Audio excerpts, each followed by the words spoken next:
આપણો chapter number 5 ની અંદર એક બીજો ટોપિક છે કે ટાઈપ્સ ઓફ લ્યુબ્રિકેશન્સ. સ્નેહનના પ્રકારો. સ્નેહન પેલા સ્નેહક જોયા આપણે, હવે સ્નેહન. બરાબર. સ્નેહક એટલે કે પદાર્થ છે અને સ્નેહન એટલે પ્રક્રિયા છે. બરાબર. તો સ્નેહક is a substance while lubricant is a substance while lubrication is a process. Right. ચાલો હવે તમે જો કે સ્નેહકમાં આપણે ચાર પ્રકાર જોયા: સોલિડ, સેમી સોલિડ, લિક્વિડ અને સિન્થેટિક. બરાબર. ઘન, પછી અર્ધઘન, પ્રવાહી અને કૃત્રિમ એટલે કે સંશ્લેષિત. બરાબર.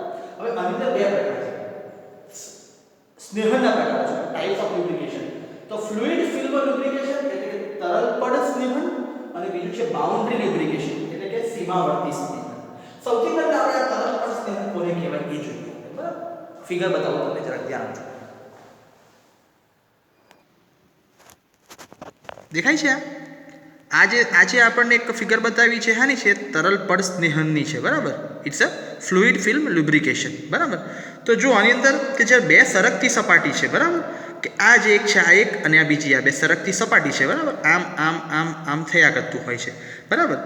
જો એ બે સરકતી સપાટી વચ્ચે અહીંયા આ જગ્યા ઉપર જો કોઈ ચોક્કસ આપણે કોઈ વિસ્કોસિટી એટલે કે કોઈ સ્નિગ્ધતા ધરાવતું જો કોઈ પ્રવાહી મૂકવામાં આવે, બરાબર, દાખલ કરવામાં જો આવે, તો બંને સપાટી વચ્ચે એક પડ રચાય. બરાબર. અને એ પડ એટલે કે સ્નેહક રચે. કે સ્નેહક એટલે કોણ? એ જે તમે પ્રવાહી મૂકો, ઓઇલ મૂકો, તેને એ સ્નેહક કહેવામાં આવે. એટલે એક સ્નેહકમાં પડ રચાય આખું. આ દેખાય છે તમને આખું આ? બરાબર.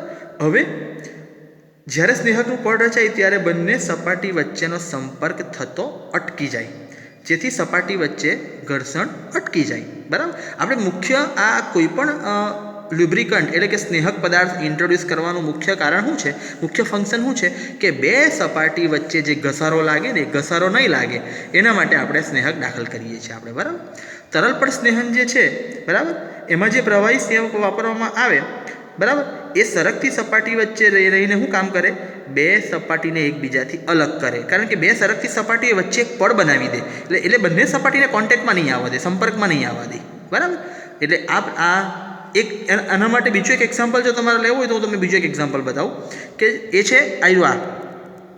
આ શું છે? આ તમને બે રાઉન્ડ જેવા દેખાયા? આ શું છે? બેરિંગ અને શાફ્ટ છે. શું છે આ? બેરિંગ અને શાફ્ટ. જ્યારે કોઈ બેરિંગ હોય, બરાબર, એટલે બેરિંગ અને શાફ્ટમાં જ્યારે એની ફરતા હોય ત્યારે જ્યારે એની સ્થિર અવસ્થા હોય, સ્થાયી અવસ્થા હોય, ત્યારે બેરિંગ અને શાફ્ટ વચ્ચેનો આ સંપર્ક શક્ય છે. બરાબર. વચ્ચેનો જે છે શાફ્ટ છે અને આ જે છે તે બેરિંગ છે. બરાબર.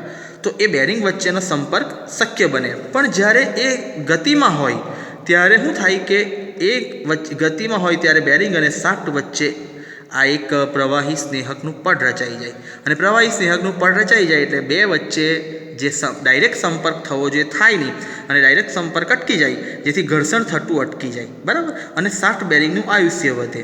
અને આનો આ જે તરલ પડ સ્નેહન છે એનો ઉપયોગ ક્યાં આગળ થાય કે નાજુક મશીન જેવા કે ઘડિયાળ, સીવવાનો સંચો છે અને પ્રયોગશાળામાં વપરાતા જે સાધનો છે એમાં આ પ્રકારના તરલ પડ સ્નેહનનો ઉપયોગ થાય. બરાબર. રાઈટ. તો જુઓ, ઇંગ્લિશ મીડિયમવાળા ખાસ ધ્યાન આપજો કે આપણે કીધું તેમ કે fluid film lubrication is a type of lubrication used when the two surfaces of the metals rotate against each other. Right? The liquid lubricant is applied between two surfaces which form a film between them. A film છે, right? This is the film. And it produces the layer between the two moving surface. Right?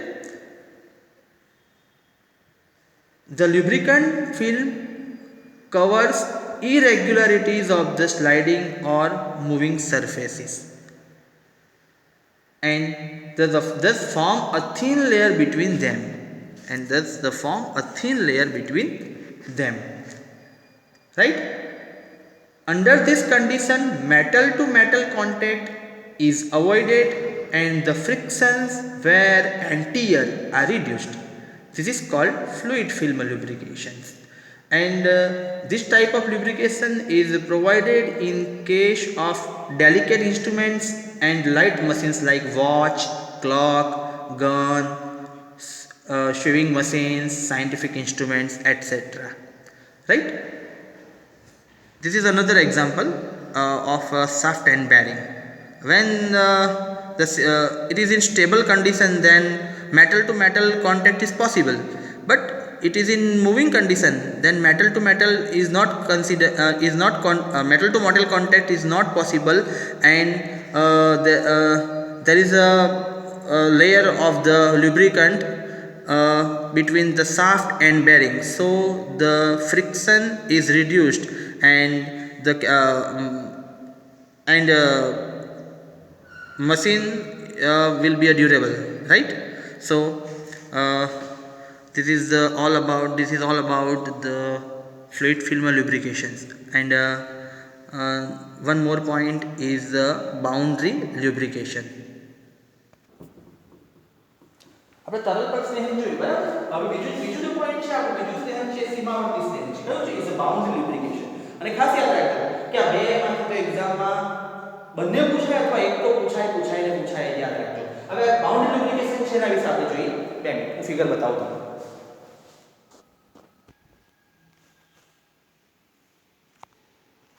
જો હવે આ જે તમને figure બતાવવામાં આવી એ કોની છે? આ સીમાવર્તી સ્નેહનની છે બરાબર. તો એવું કહેવામાં આવે કે ભાઈ જ્યારે ધાતુની જ્યારે બે સરકતી સપાટી ઉપર સ્નેહકનું પડ જ્યારે મૂકવામાં આવે ત્યારે પ્રવાહી સ્નેહકનું પડ કેટલાક કારણોસર તૂટી જાય બરાબર. શું થાય? કેટલાક કારણોસર શું થાય? તૂટી જાય અને બે સપાટી વચ્ચે વારંવાર સંપર્ક શક્ય બની જાય અને આ પરિસ્થિતિને સીમાવર્તી સ્નેહન તરીકે ઓળખવામાં આવે બરાબર. આ દેખાય છે, આ તમને ફિગર જે અહીં દેખાય છે બરાબર, કે ભાઈ આ બે સપાટી છે બરાબર, એ બે સપાટી વચ્ચે જે આ વચ્ચે જે છે આ પડ તૂટી જાય બરાબર, એટલે સંપર્ક શક્ય બની જાય બરાબર. એટલા માટે શું કરવામાં આવે કે ભાઈ જ્યારે બે સપાટી વચ્ચેની ખાલી જગ્યામાં સ્નેહકને મૂકવામાં આવે છે ત્યારે સપાટી ઉપર જે વાન્ડર વાલ્સ આકર્ષણ બળને કારણે શું થાય કે સ્નેહકના જે અણુઓ ધાતુની સપાટી ઉપર શોષાઈ જાય, એનું અવશોષણ થાય બરાબર છે, અને સ્નેહકનું પાતળું પડ રચાય, જેથી બે સપાટી વચ્ચેનો સંપર્ક થતો અટકી જાય. આથી બે સપાટી વચ્ચે ઘર્ષણ થતું અટકી જાય બરાબર. આ પ્રકારના સ્નેહનમાં વધુ ચિકાસ ધરાવતો સ્નેહક વાપરવામાં આવે જેથી તે લાંબો સમય ટકી રહે, ચીપકી રહે.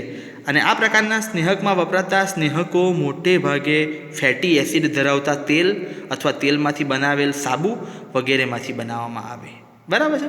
તો ખાસ યાદ રાખજો આ બરાબર. when the condition for the formation of fluid film between the moving surfaces is not favorable, the lubrication may be maintained by the boundary lubrications. This may happen only when two surfaces slides or rotate against one another under heavy load, right? Under such condition, there may be immediate contact between the moving surfaces and film may break down. Metal to metal contact takes place, right? So only this is happen when a shaft start moving from rest, the speed is very low, the load is very high, the viscosity of the oil is low, right? To avoid this situation, the lubricant is directly applied to the surfaces which are chemically bonded to metal surfaces. For boundary lubrication, grease, long chain fatty acids or solid lubricant may be used, and for that graphite, molybdenum disulfide either alone or as a stable suspension in oil are also used for boundary lubrications under the condition of very high load and temperature, right? So this is all about the boundary lubrications. Both are very important for exam point of view. So please read it carefully